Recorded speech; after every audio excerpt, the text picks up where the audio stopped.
folks, if it's not in this book, you must stand up against it. No clapping, please. Everything that you need to know to be saved is clearly stated in the Bible. Everything you need to know to follow the will of God is clearly stated in this book.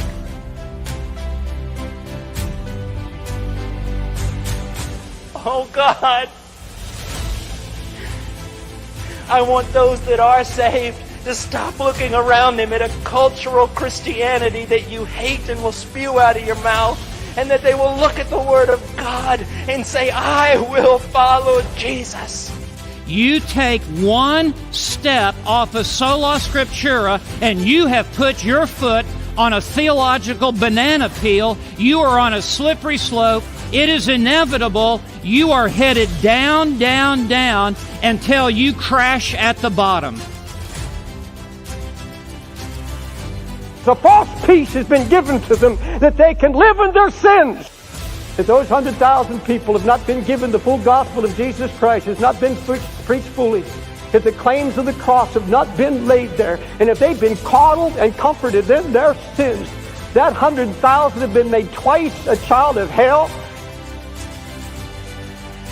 For you, beloved, my question for you, little child, you could be my children. And I pray someday when my little boy grows that there'll be a preacher who'll stand before him and say, enough of this! Let's get down! What does the Word of God say? How does your life stand in front of that blazing fire which is the holiness of God? On that final day, beloved, precious little girl, beloved, precious young man, on that final day, will your confession hold true?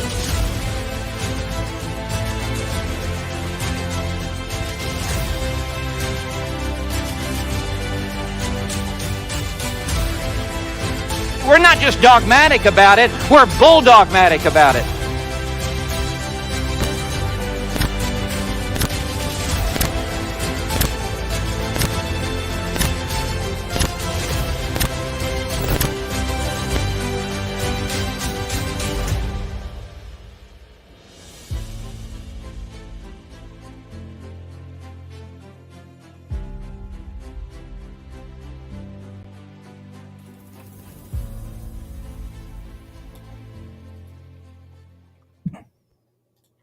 We go. Hey everyone, this is Mark Ryan coming at you with another video, or another live stream. Actually, this will probably be live stream number 6 or so. Professional here pretty soon. I posted the link to join the live stream video chat if you want, for anyone that wants to come on. And really, I thought this would be more of a feedback stream. Hey, if I have 250 videos or so, if you have any feedback, any thoughts for me, any criticism, hey, let me know. I don't really have an agenda for this stream. If you have any questions, you can ask, and then I kind of wrote down a list of things that I can talk about too. But with that, let's look at the first question. If you write a question, please put put question in front of it. Makes it easier to find. This probably won't be a long stream because my camera battery is just about dead. I forgot to charge it. So normally I go on thinking, hey, it'll last 30 minutes, and it goes on for 2 hours. So this won't go on for 2 hours because once the battery's dead, we're done. First question. Hey, Mark, do you hate Alan Parr? Well, the answer to that would be no. I've had very strong words for Alan Parr. I don't think that's a secret if you follow this channel at all. Well, why is that? Because over a year ago, Alan Parr made a video endorsing, affirming that we should build bridges to false teachers and heretics. And so as Christians, how do we respond to that? I think at first, gentle, kind rebukes. Hey, Alan, have you really thought about this? And what about this text and this text? Well, it's been over a year now, and Alan Parr has doubled down. He's been rebuked by many, many, many Christians, not just me, many, many, many content creators, not just me. And over the course of a year, he refuses to repent of his unbiblical ideology. And I would go so far as to say, out of the book of Second John, he participated in the Marcus Rogers' wicked works, so to speak, when he had Marcus Rogers on his channel, affirmed him as a brother in Christ, that he loves God, and it sent the signal to a lot of people, hey, this is brother in Christ, we're one and the same. And so it's been a year, and after a year, you can kind of increase the tone and everything. My battery is actually blinking. It's close to that. We probably have 20-30 minutes, so it'll be a shorter live stream, I guess. And now my puppy's going insane. Let's see what else we have. Who are the two witnesses in Revelation 11? Yeah, that's a good question. Who do a lot of people think they are? You know, what, Moses and Elijah, Moses and Enoch? I don't know. I should do more of a study on that. I haven't really looked at the book of Revelation in a while. It's been quite some time. About 10 years ago, I went through all of John MacArthur's studies or sermons on the book of Revelation, if not all of them, a lot of them. But that's been so long ago. And he's dispensational pre-mill. But again, if you have any questions, post them down there. If you want to jump on and chat, we can. But again, this will be very short because my battery's almost dead. So, question: what is the sin unto death? Oh, now is this talking about which book? What is the book and verse? It's the book, chapter, and verse for that question. A sin unto death, is that a lot of people would argue that wouldn't be losing your salvation per se. That would be what, dying physically. The debates over whether that's physical death or spiritual death, if I understand that right? I felt that you guys are different sides of the same coin. Okay. Oh, we've got someone that wants to jump on. I might throw my dog out real quick because I got a puppy and he's trying to jump on my lap and all that stuff. He might start barking, so we'll see. One second.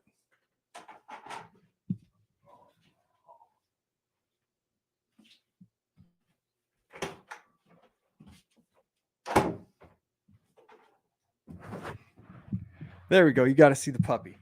We got someone who decided that I would jump on, so throw him on. I think his name's Peter. Hey, can you hear me? Hey, how you doing? Oh, pretty well. Any thoughts for me or anything? Or I just wanted to say, God bless you, and you're a Calvinist, aren't you? I am, yeah. Yep, me too. So okay, good. Are you a friend of Leighton Flowers? No, no. I did one video on Leighton Flowers, and he responded. You know, I think I saw it. You saw that, yeah. And I never responded to his response, and it's probably a good thing, you know. But yeah, probably leave it alone. Let it. He had a long response, though, yeah. But I did buy his book, The Potter's Promise, and I might go through that sometime. Okay, I don't know if it's. I've heard him, you know, kind of fiddle around with Romans 9, so I don't know how good his book would be on that. But I don't know. I'm really not familiar with Leighton Flowers. Yeah, I'm not overly, just a little bit. Mm-hmm. So what do you think about what's going on in Ukraine? What's going on where? Ukraine. Oh, the Ukraine. I had a few thoughts on that, and I wrote them down. I think of the Great Reset. That's what my mind goes to. And I think part of the next stage is to reset the currency. And so I think, you know, somewhere down the road, how many years, I don't know, United States dollar it'll go through a reset. It'll crash and get reset to maybe the global currency will be Bitcoin. I don't know, but oh boy, I hope Do you have any thoughts? Do you follow what's going on or anything? What I will say is I do not trust the mainstream media. And so whatever narrative they're pumping out, I don't trust it. Well, it's all getting very frightening because, like, just for example, on YouTube or what have you, they can actually simulate your person, admit, like you're talking or doing something that you can't really do. You've seen those kind of things, right? I've heard about that. I heard about that probably 2 years ago, where they could make a video of me doing something I never did. Right, playing the guitar like a master, and it looks so real that you can't tell. And if that technology isn't here, it is so close. Right. So you could take anybody, any human being, and then post a video of him saying things that he's never said. You could frame people so easily, and that's concerning in your Marxist, socialist, communist nations, they do a lot of that. They do so much of that. And even with currency, one of the things they do too is they cancel people. One of the first things they do is cancel a person's ability to do financial transactions. Well, and we're seeing what happened in Canada. If we're not there, we're close to being there. How much cash you got in your pocket? Yeah. I mean, seriously, it could be a problem. Mm-hmm. Because money you have, most everybody's money is basically imaginary. If they wanted to cancel your money, it would just be done, right? You can't, get $500 out of the closet. I saw a video today, or not a video, it's just a picture. Some guy posted the gas price and I haven't fact checked it or anything, but Death Valley, California, $7.40 some cents, I think it was. I mean, California, it's going to be, pretty high. $7.40. And in Montana right now, it just jumped up. It was at like $3.40 not too long ago. It's went up to like $3.78 or so. That's not too bad. Yeah. Well, they shut down a lot of that stuff in North Dakota, right? They shut that down. A lot of the drilling in North Dakota.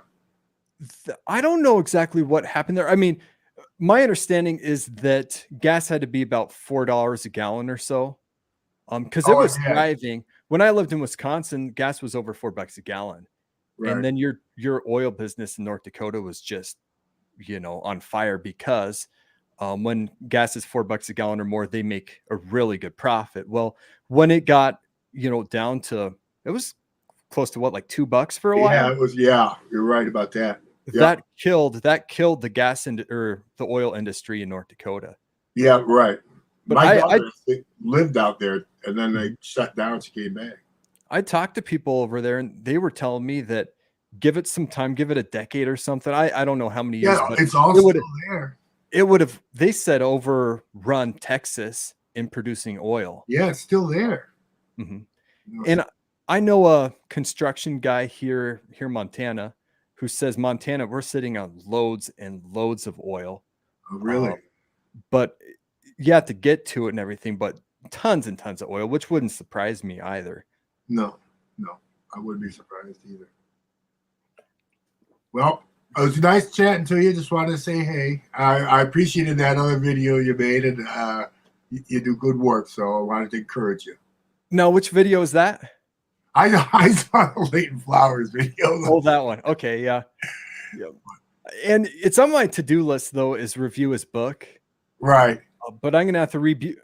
I bought James White book too. Oh, yeah. I might review them side by side and add in David Martin Lloyd Jones commentary too. Well, that would be good. On that. That would be really good. Yeah, if you did a show on it, that'd probably be pretty good. Mm-hmm. And David Martin Lloyd Jones is very exegetical, but his commentary, because I've got his Romans commentary, I love it, is devotional too. Really? Yeah, I would argue it's pretty devotional. Yeah, and so you can get application out of it too. It's not just straight academic. What was his name again? David Martin Lloyd Jones. David Martin Lloyd Jones, 4 names. Yeah, Dr. David Martin Lloyd Jones would be his name. Are you familiar with him? No, I'm not. That's why I asked. I love the guy. He was born in 1899, and he was Okay. a medical doctor for Oh, the okay. longest time. I think a medical doctor for the royal house or something. But he lived through World War One. He could have fought in World Right. War One. He could have fought in World War Two. Right. So he lived through those two things. And then Right. he also lived through the Spanish flu. So he's got a ton of insight into life, into a lot of things, just through going through that. But John MacArthur modeled a lot of his preaching ministry after Dr. David Martin Lloyd Oh, Jones. really? He did? He Yeah, I was, like Tom MacArthur a lot. yep, he was very famous out in Britain. And Billy Graham wanted to partner with Dr. David Martin Lloyd Jones, but he said, I'll do it. We can do some crusades together. But number one, you have to drop your decisionism, What's that? repeat the prayer, make a decision. Does that I make don't know what sense? that is. I don't know what that is. Where Billy Graham would ask people to repeat the prayer or make a Right, decision. right. The sinner's prayer, whatever. Yep. Martin Lloyd Jones wasn't a fan of that. He called it decisionism. So that. Oh, yes, because he was more of a Calvinist. Yeah. And so, and there's a lot of danger, I would think, in decisionism. But then he also said, Billy Graham, you got to stop partnering with liberal churches, because Billy Graham would partner with a lot of liberal churches in his crusades and everything. And Billy Graham, didn't take him up on that. So, but yeah, go look him up sometime. He was really influential back in the day. Right, I will. Mm-hmm.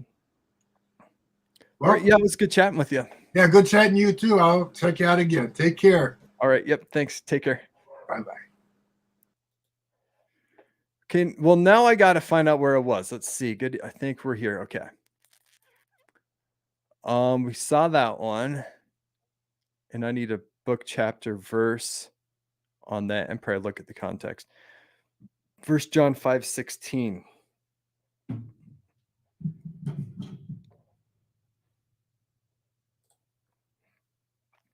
There are some religious wars and killings, but that is political and religious factions fighting among themselves in the flesh. That was the truth. 1 John 5:16. Let me look that up. I'm on my phone. Oh, let's see. 1 John, that's in the New Testament. 5:16. If anyone sees his brother committing a sin not leading to death, he shall ask, and God will give him life. To those who commit sins that do not lead to death, there is sin that leads to death. I do not say that one should pray for that. I'd have to go read more of the text. And what's the difference between a sin that leads to death and a sin that doesn't lead to death? I'd have to go. I've been through that before, but my mind's rusty on it, to be honest. I think I'm all caught up. What's that? A lot of people don't know what it really is. Yeah, I've heard people talk about it before. I've read about it I remember reading about it in Bible commentaries before, taking a Bible class before. And I think the professor argued that was teaching you could lose your salvation. I don't think you can.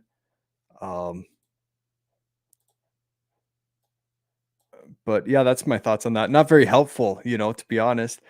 Beyond that, I thought I'd mention just a few things that are going on. Again, if you have any channel feedback, criticism, whatever, praise, feel free to put that in the comments.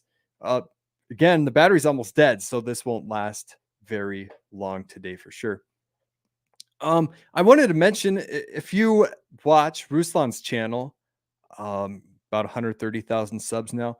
I guess he made a video. He's actually been having kind of a feud with Steve Furtick. How so? Well, Steve Furtick's son came out with a rap song, maybe a rap album. And Ruslan was concerned with some of the lyrics there, and he critiqued it. Then Steve Furtick did a sermon, maybe responding to it. I don't know. But then Ruslan's been kind of critiquing Steve Furtick lately, and they've had maybe kind of a back and forth. But part of the issue is that when people do videos on Ruslan, we have another guest, by the way. when people do videos on Steve Furtick, a lot of times they'll get copyright strikes or takedowns where, hey, you get a copyright claim. The person who files it, they can either want it either taken down or it can stay on, but they get monetization from it oftentimes. Well, they wanted it taken down. Conrad, I think you followed that. Do you have any thoughts on this by chance? Oh yeah. I want to. Things are getting sticky with the guy rapping about his blicky. Yeah. I see. Ruslan had to slow down the video to like, 0.75 or something because no one, I wouldn't have understood it. Gosh, yeah, there were so many references. The one that was the worst when he goes, lick her one time and she misses me. Something like that. Like it was so blatant and nasty. Really? Yeah, so some of the things you're right, unless you're familiar with that language or those references, it doesn't come out overtly at you. Yeah. Other than obviously he's not referencing anything about the Lord, but then that one just sticks right out. And what was really tough too was seeing Ruslan's video and then, having some interest in it, looking then at Steve Furtick's page and his wife's page, and they both there advertise and say how proud they are of their son and the time he's taken to come out with a whole album, or even if they don't call it an album now, but a whole maybe like 10 songs. Yeah. And even the grandmom, I don't know if it's Furtick's mother or his wife's. Well, yeah, it has to be Furtick's mother because she has the last name Furtick. Just saying, it's so like you don't even know if she knows what he's talking about, because he goes, "I'm so proud of my grandson. He's such a good boy." Yeah. And they think probably he's a church kid, So it must be nice stuff. Well, Ruslan had to translate it for me because I didn't understand any of it at all. Yeah. But it's pretty concerning song, and I don't know, but a lot of people have been talking about it. But then, Steve Furtick preached, and I didn't really watch the video though, and it seemed like some people took like he was rebuking those who criticized his family. Or do you have any thoughts on that? Do you know what's going on there? I did see the Ruslan video. So back in the day, when I was like a baby Christian or gaining interest in the Lord and reading the Word, Furtick was one of the guys that I would, watch and listen to, because of, just like he does with everyone else, the music, the music. Then it leads you into, hey, well, what's this guy talking about? And then I did get to see the clips that Ruslan showed, which included, I don't know if they were a stretch as far as like, referencing Ruslan, but the one thing that he did come out and say was like, here, I'm going to put my father hat on, and you're a bad, and the reason, and just referencing people who may be believers and saying how you're trying to sin and you don't even know how to do it right because you weren't made to be a sinner. God called you. And that was more of a, if you're following everything, you could say like, man, is he even like talking to his son? Because he says, I'm putting my dad hat on now. But then if that's a reference to his son, the day that his son's project comes out, he goes, I'm so proud of you. I saw all the hours of work that you've taken to do this. And you know what he's rapping about and what he's talking about. And even if not every song is like that, I just feel bad for that kid, because I know as a parent, I don't get to dictate, obviously, if my children are going to be believers or not. And to see that kid comes from that household, and his parents, rather than maybe even ignoring the fact that he has that coming out, they promote it. Like, how can you think your kid is, he must know the Lord, obviously, but how can you think your kid is saved? When I just have spiritual concerns. Yeah. And I don't know. It'd be a lot of speculation. I don't know what's going on over there. I don't know if I want to dive into that. Steve Furtick is one person that a lot of people will dive into because he gets a lot of attention. I've done, I think, one video on Steve Furtick, and that was it. But let's look at this question real quick. Derek G asked, Pastor Chuck Swindoll on February 20th, I guess just recently, used the profanity form of that when he could not remember a quote from a book. He never apologized and continued with the sermon. Is he wrong? Do you have any thoughts on that, Conrad? I like questions I like passing off to guests when they come on. Any thoughts? I don't know. I mean, so you can tell he's I mean that's I don't know if I would call that profanity. I guess considering other profanity that could be used, if you put it on a level of profanity, I guess it would be the mildest level if that's something that you consider, saying darn or gosh, gosh darn, even though we know that maybe the reference would have been something else, but he was able to limit himself to, reference that. It seems pretty innocent. So I call that Pentecostal swearing. That's what I call it. And what I mean by that is words like that, saying shoot or shucks or whatever. That should be taken out of the pulpit. I think just generally speaking, I call it Pentecostal swearing. Now, that's a broad statement though. Could a person say Steve Lawson and people legitimately say, hey, God will damn your soul in hell forever? So there are times and places where we can use language like that. But just Pentecostal swearing, where it's unnecessary, whatever, I'm not a fan of, and I think should be eliminated, shouldn't be done in the pulpit. Yeah, so I'm sure it's a difference too if you see that someone's consistently doing it compared to, it happening, once. I don't really follow Chuck Swindoll to be able to know if that's something he does often or it just happened to be something he did that day. But talking about, Pentecostal backgrounds, I know the last time I got to talk to you, you referenced the fact that you go to an Assemblies of God church. And I remember when I was a member of an Assemblies of God church, I remember what sticks out to me so much is your beard, because at the church that I went to, you couldn't have facial hair. You were allowed to have a mustache.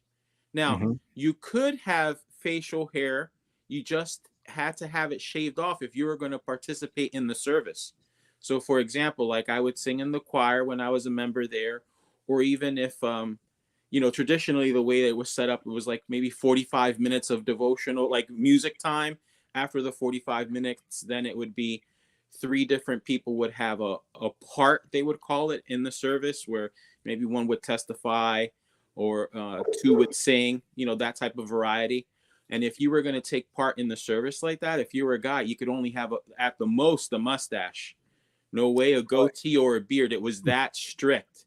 So what was their reasoning though? Like if you asked them, hey, why can't we have a beard? What would they say? Well, I was young. I was a member there from the age of like 15 to 21.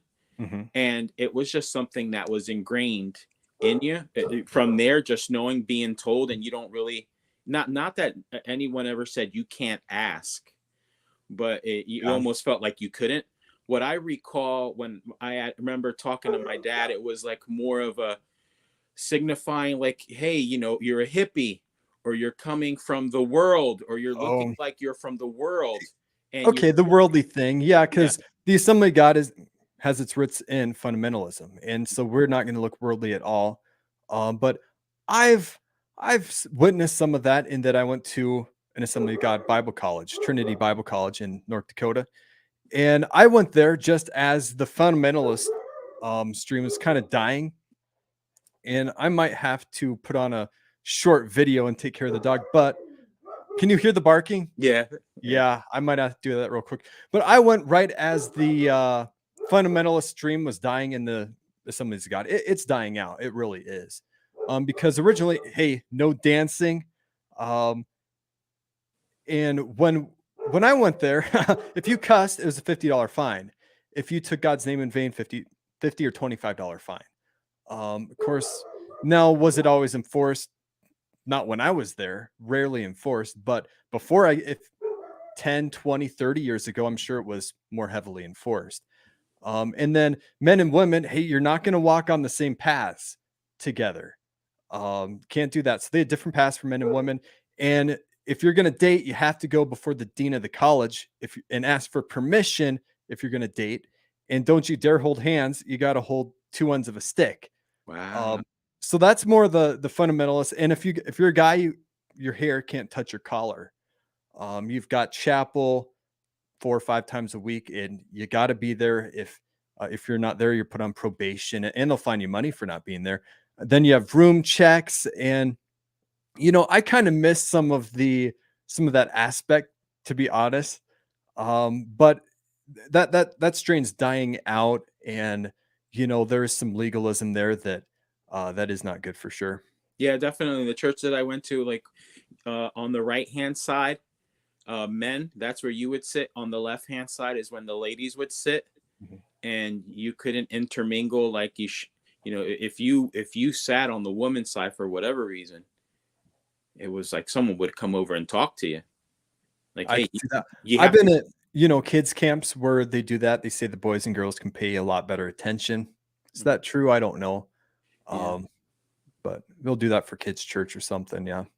Yeah. So that used to be a lot of the routines. Like, hey, it was more of these are the rules, these are the laws.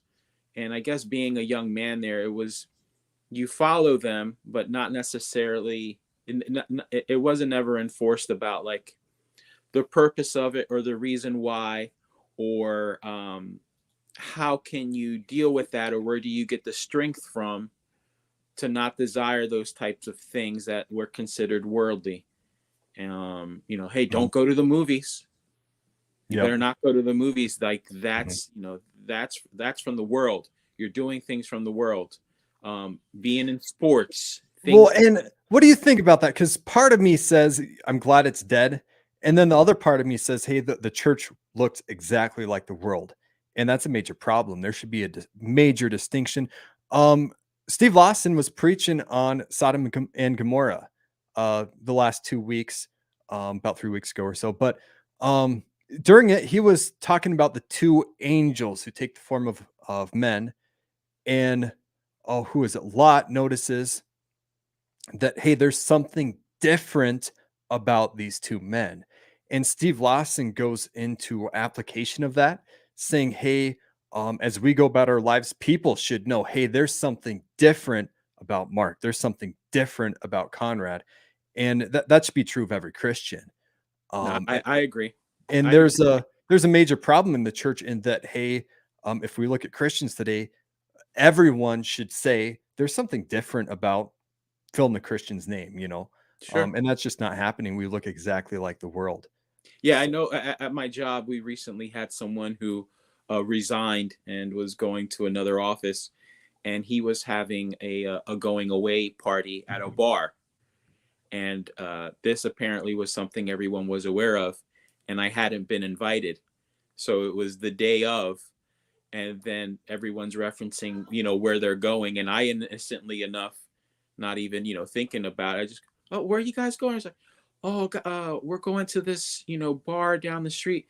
We really didn't think it would be something you would like to do. Yeah. And because, they're aware of, like, I share my faith. It's who I am. It's not something that, I never even feel the desire of having to fit it in. It's just who I am. So, Conrad, how was Sunday? Oh, I went to church with my family. Hey, how was last night? Oh, I had choir practice. So, it's something that I just, share with everyone. And yes, we should be apart. But I think when you're a younger Christian, not understand and relying on your own strength to want to do those things, and then being able to fail and not, and maybe I'll just speak for myself, not understanding the fact that, man, I really had to be in the Word and rely on God, and know that I have the Holy Spirit, and that as I read the Word and obey the Word, not obeying my pastor, not obeying my choir leader, but obeying the Lord and knowing what the Word says, that gives me the strength and also less of a desire for worldly things, rather than someone just telling me, hey, this is wrong, and not communicating like, but what about when I struggle? What do I do then? Mhm. So I do think we need to be apart, and it should be known, but I also know that for some people it's going to be a process, and then the church should be someone who helps you through that process, and you should feel comfortable enough, not to feel like judged, or like a, man, if I tell anybody. So I know the church that I go to now, like, we have discipleship groups. I have my own discipleship group. We have small groups, and we have these things that, allow people to be involved in your life, and also allow you to have alternatives for those things that you could desire. Hey, it's the weekend, I want to go out, but wait, it's Saturday, we have this going on at church. So we have activities that can help people who might struggle with wanting to do things that, because now they can be in community with others, because the church, sponsors those things. Mhm. And I want to focus on this comment real quick. So this would be Chuck Swindoll, used the profanity form for that. Oh, yeah, well, yeah. You know what? And I think someone said, was it later in here? He never apologized and continue.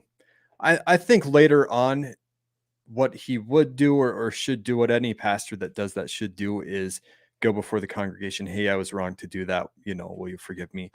That kind of thing. And then after that apology's made, we move on. And I don't know, maybe the next week he's apologized. Steve Lawson was talking about, he can be pretty harsh in some of his sermons with rebukes and stuff. And he's talked about, he gave a harsh rebuke once, and maybe it was out of line. And he went before the church congregation, later, and apologized for that, asked for forgiveness. So, and then we just move on, I think. So, yeah, exactly. I agree with you. So, Mark, at your church, is it it's an Assemblies of God church? Mhm.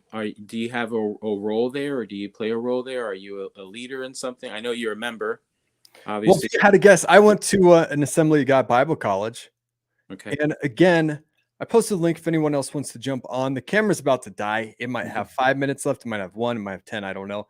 But this is coming to a close pretty soon. I went to an Assembly of God Bible College, and everyone that went there, if I remember right, had to double major. So one major would be in like biblical studies, and then the other would be as a fill in the blank. So if you had to guess, what do you think that my focus was on at Bible college? I don't even know where to start. That's my way of dodging questions, right? Communications. What? On what? Communication. Am I a good communicator or something? Really? Well, I mean, hey, you have your YouTube channel, and Not communications, no. okay. No, men aren't very good communicators, We like to go to our cave, and I don't know, women seem to communicate much better than men, I think.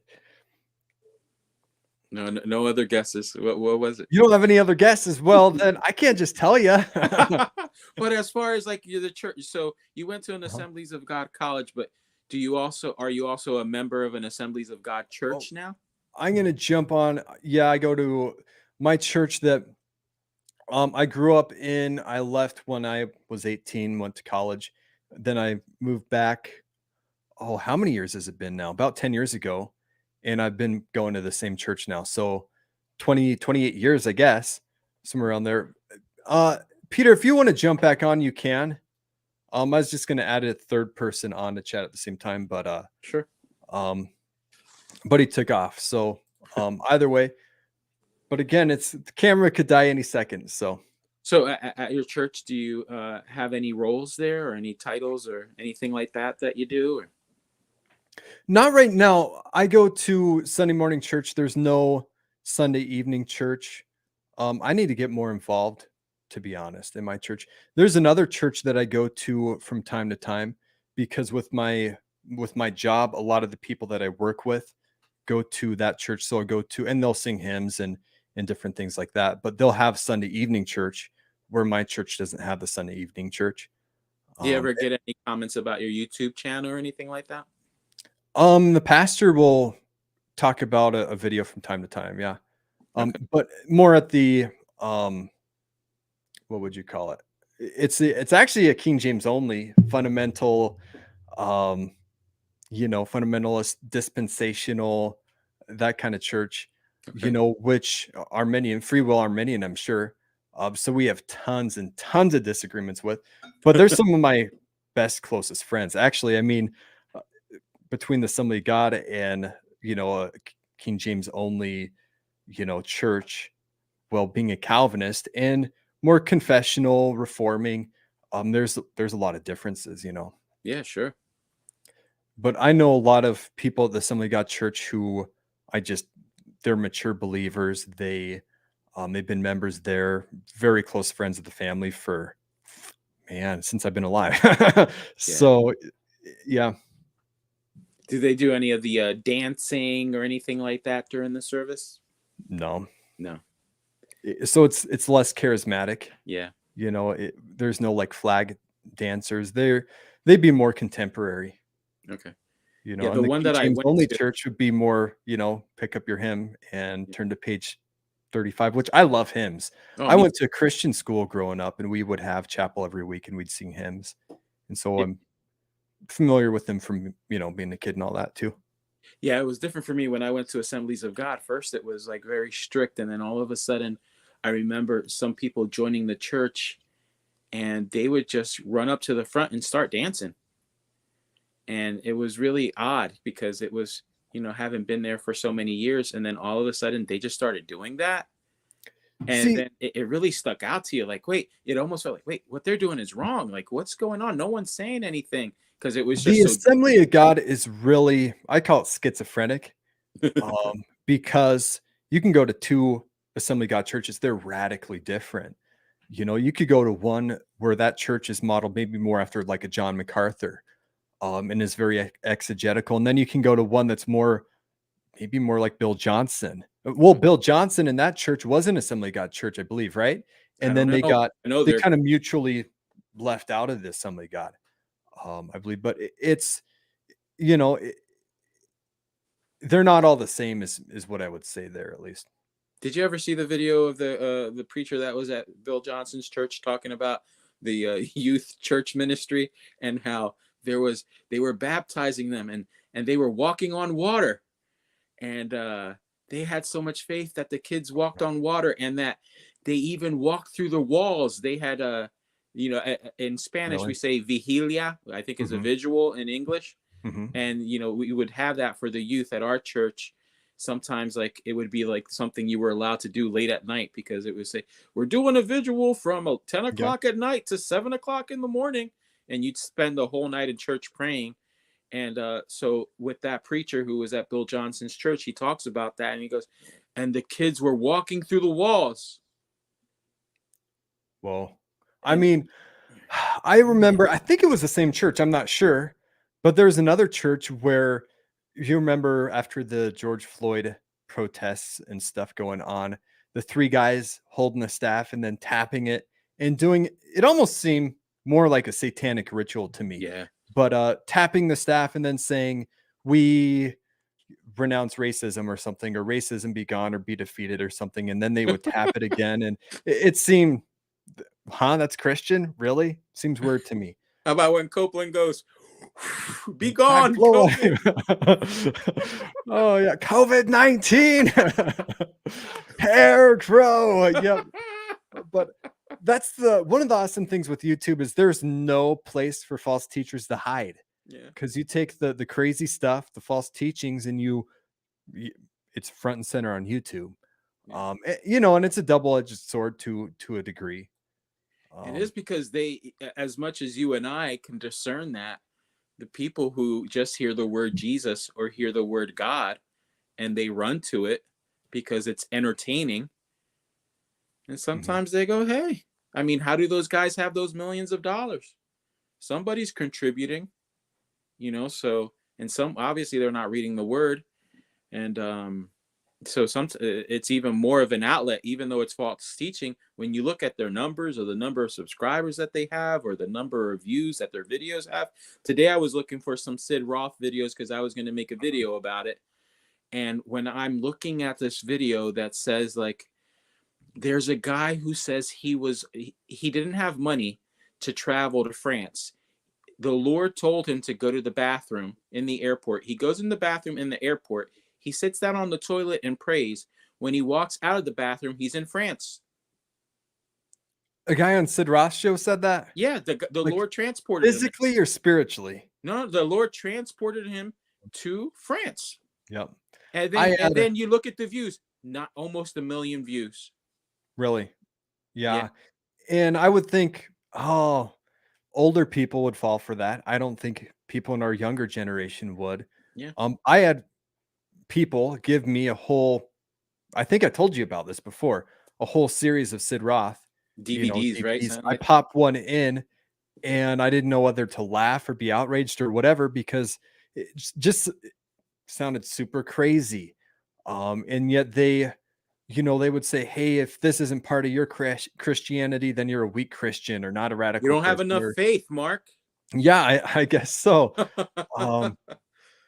But and just some of the stuff, I'd never heard some of the stuff that they were saying before. Like, you can walk around and see spirits, and it's almost like you have night vision. And that person, I don't know if their vision's always like that. But some of the crazy stuff I heard, and I think I threw them away. I almost wish I would have kept them, just so I could go through. You could just go on YouTube. You'll see all of them there. And then online. you'll even see, I didn't know this part because I know Dr. Michael Brown defends him to the death. Mm-hmm. But when I saw Dr. Michael Brown, when I was looking for episodes to make a video about, I saw that Dr. Michael Brown actually hosted the show as well at times when Sid wasn't available. So he was like the guest host. Really? And even when he was the guest host, mm-hmm. those people that were there with him were, the kookiest people that you could think of as well. So it's almost like if you were going to insult Sid Roth in regards to what he allows on the show, when Dr. Michael Brown defends him, he's mm-hmm. almost defending himself. Yeah.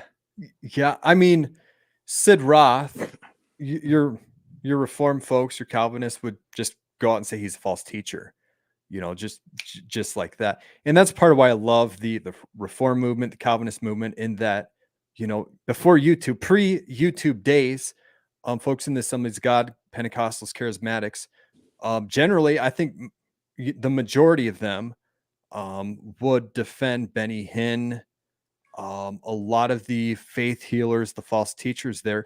Whereas today, I don't think that's the case anymore. Just because part of it, a lot of light has been shed and people were ignorant to a lot of false teachers going on there.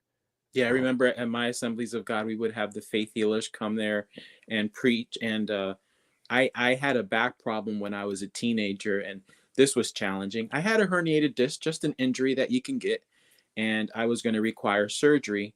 And that was a big deal for someone who's 16.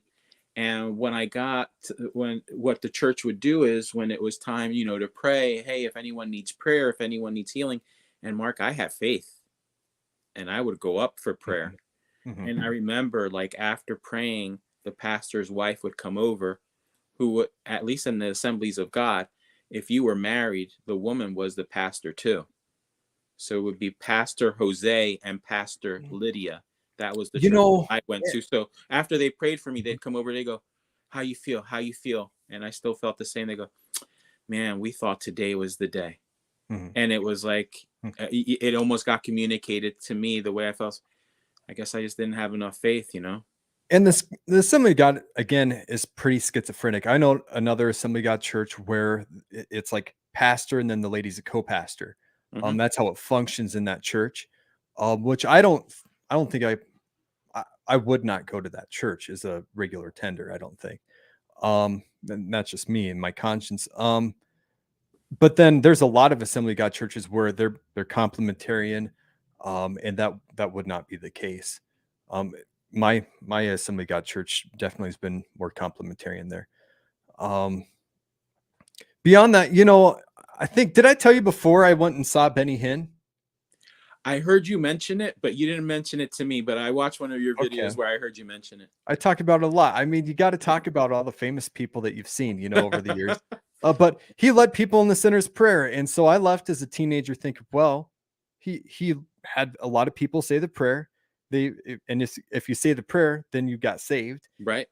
It's always a man of God. And a lot of folks in the Assembly of God, or, Christians that don't have that depth of knowledge, I think that's their understanding of salvation. And so you could grant a lot of false teachers a pass there. Kenneth Copeland leads people in the sinner's prayer. Joel Osteen leads people in, he'll call it a salvation prayer, because we can't be negative. We don't want to be negative at all. But he'll maybe in the prayer he'll mention sin or something. But it's more of a motivational pep talk or something. But you can call it a sinner's prayer if you want, but people could say, hey, a false teacher would never lead people in a sinner's prayer, so he has to be of God. That's just not the case, though. And as Christians, we need to get beyond, what salvation will have you say the prayer, that kind of thing. Yeah, the church that I go to now, it's a Baptist church. Not that I consider myself a Baptist, but Reformed Baptist, right? Yeah.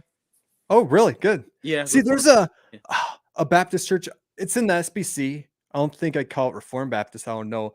But they had a new pastor who's a Calvinist. And if I remember right, the homeschool movement is central in that church. But that'd be a rock solid church. I mean, when I think about them. But yeah, keep going. Yeah, it's a Reformed Baptist. It's awesome. Even at one time, instead of having Sunday school, what we did was we had everybody in the church. They played the American gospel, both of them individually when as each came out, and like for 3 Sundays in a row, maybe for 45 minutes, we'd watch that. The pastor would even give out handouts referencing these are the people and teachers you need to stay away from. And he'd reference Joel Osteen, TD Jakes, Steve Furtick, all those guys, because when I started going to that church, it's my fault too. You think everyone that goes to church is a Christian. You just think like, hey, why would you go? And then when you start talking to some people and you go, but wait a minute, when they go, who I got this compliment one time, man, it was tough because I know the lady meant well. She goes, Conrad, I remember the other day when you took part in the church, I really loved how you spoke. And she was really complimenting me a lot. And my kids were with me and she was telling them. And then she goes, man, you talk so nice. You know who I really like that talks nice too like that? Is that Joel Osteen, man. Oh, man. I was like, I'm looking at the lady like she's so sweet. And I go, oh my goodness, you're listening to him? Oh, like, no. Really? Yeah. But no, it's Reformed Baptist. It's great. It's multicultural. In October, we do this thing where it's like, hey, everybody, maybe wear your traditional garb that you would wear from your country. People on the Sunday service, they would read their Bible in the language that they're from, the country that they're from, and then read it in English too. So we celebrate the differences that we have and how great it is that, we all worship the same God, and how he made us different, not for us to ignore those differences, but for us to be able to appreciate those differences. And so, did you say that, are you in New Jersey? I'm in New Jersey, yes. You're in New Jersey, that's right, okay. Yep. And so you're in New Jersey, and there's a lot more, what would you call it? A lot more just of a melting pot in New Jersey. Yeah, that's Montana, people stick out pretty well, yeah. Because just Montana, my hometown is probably 95% white, Okay. And so, I mean, that just shows that churches are different too. No. It's awesome being able to go to a church like that. We have 5 pastors. Oh, there we go. There goes the battery.